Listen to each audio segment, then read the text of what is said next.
이제 보수 쪽 인사를 이제 만났는데 국민의힘 쪽인데 그 얘기를 하는데 대통령이 정치를 너무 모른다. 솔직히 지금은 돈 풀어야지. 무슨 소리야? 무슨 긴축 재정이야 지금 선거 앞두고. 그치. 이게 지금 후과가 오고 있는 게 사실은 이게 잘 모르시는 분들이 있는데 그 정부 중앙 정부가 지방에 줘야 지자체에 줘야 되는 지방 교부금이라는 게 있어요.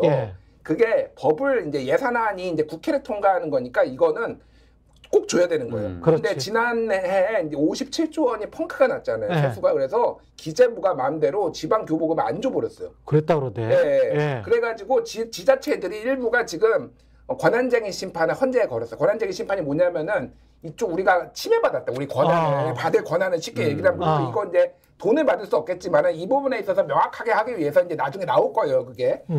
지금 지역 경제가 특히 안 좋은 이유가 정부가 돈을 안 풀어서 그래요. 그러니까 뭐 대단하게 선거 앞두고 이렇게 풀라는 게 아니라 원래 하던 거. 원래 줘야 되는 돈도 안 준 거야. 그러면 왜 윤석열이 안 했느냐? 그 기재부가 안 했느냐? 이걸 하려면 이미 세수는 57조 펑크가 났잖아. 추경을 해야 돼. 추경을 하면은 누구가 해야 국회 동의를 얻어야 되고 민주당한테 민주당이 맨날 추경하자고 그랬잖아. 얘들이 주장하는 거는 죽어도 듣기 싫어. 그러니까 아야 주지 마. 그래서 지방이 지금 경제가 파탄이 났어 지금. 그런데 이 보수에서 지금 얘기를 하는 게 아이 이거 왜 이러고 있냐고 지금.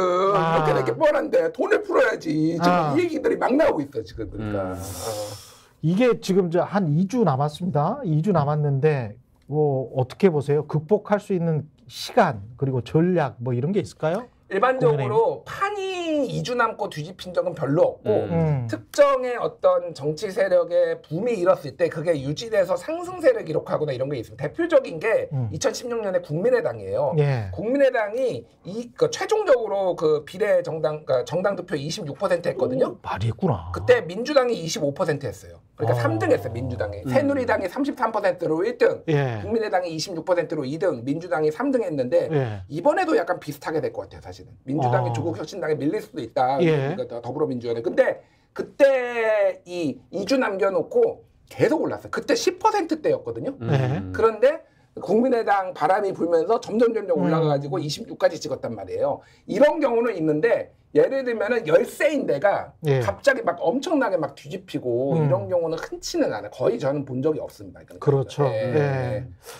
조국 혁신당 이야기 하셨는데 조국 혁신당 같은 경우는 뭐 1시간 좀 안 돼서 200억이 다 모였다. 54분 만에.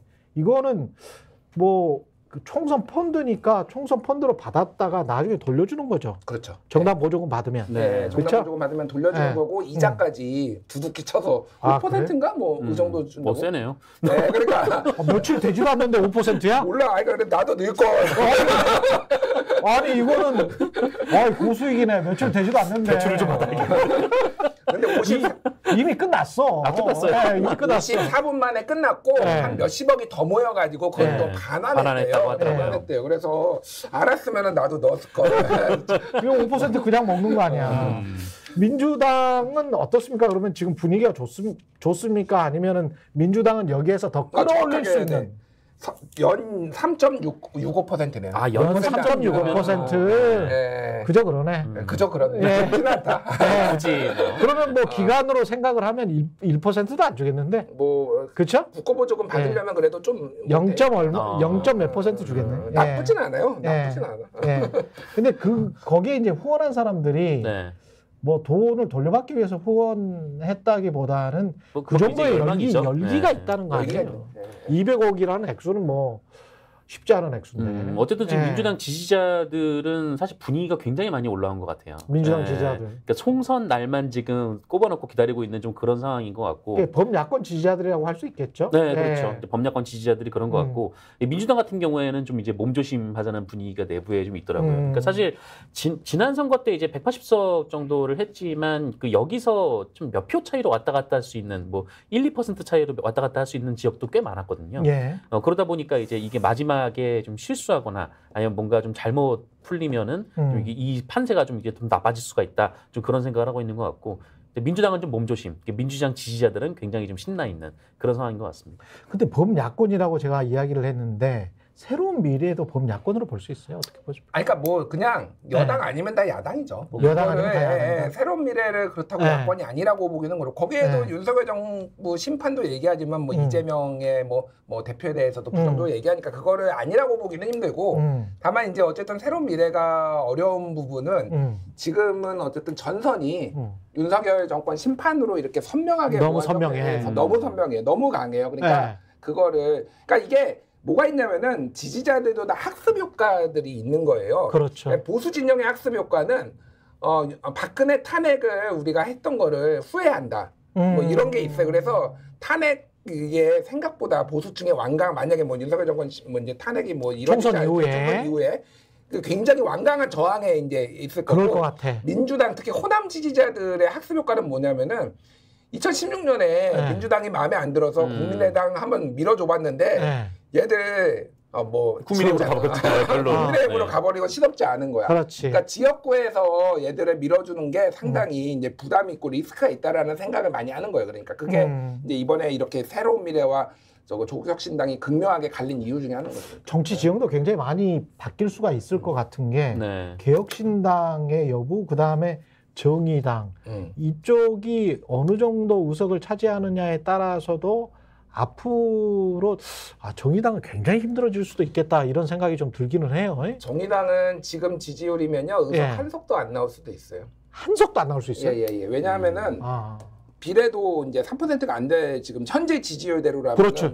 어떤 거는 그렇더라고. 지역구에서 몇 군데 있는데 다 고전하고요. 그렇죠. 고향 갑에 지금 심상정 후보다 3선했잖아요 거기서. 3등이던데? 3등이고 이 김성애 후보가 한 48% 뭐 40에서 48% 나오는데 50% 근접이야. 심상정이 12에서 맞아. 17 나와요. 지금.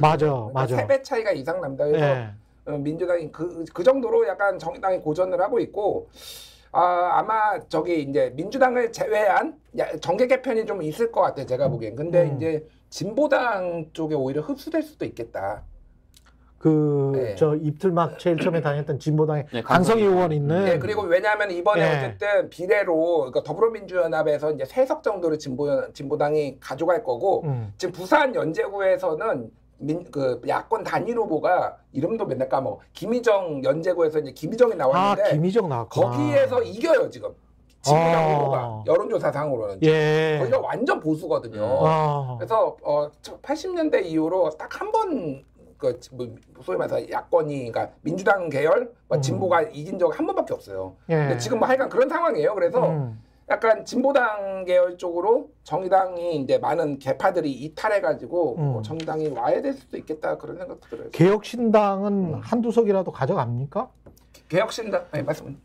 개혁신당은 뭐 지금 지지율대로라면 이제 비례대표에서 이제 한 2석 정도 있을 수 있지 않을까라는 건데 사실 그것도 이제 최대치 예상인 것 같고요. 개혁신당도 이제 자칫하면은 이제 이번 선거에서 좀 안 좋은 결과가 나올 수도 있지 않을까. 근데 거기는 3%는 넘을 것 같아요. 3%는 넘을 것 같다. 2석 정도 봅니다. 2석. 비례 2석이고 거기는 이준석 대표가 이제 결과에 따라서 어떤 이후의 리더십을 보일지 뭐 일설의 얘기로는 조금 유학을 갈 수도 있다 뭐 이런 얘기도 있어요. 총선 끝나고. 대표가. 그래서 뭐 어려움을 겪을 텐데 어쨌든 뭐 합당하지는 않겠다. 국민의힘이나 뭐 다른 정당 합당하지는 않겠다라고 좀 길게 보고 가려는 것 같은데 이번 선거에서는 좀 어쨌든 뭐 룸은 좀 없는 것 같습니다.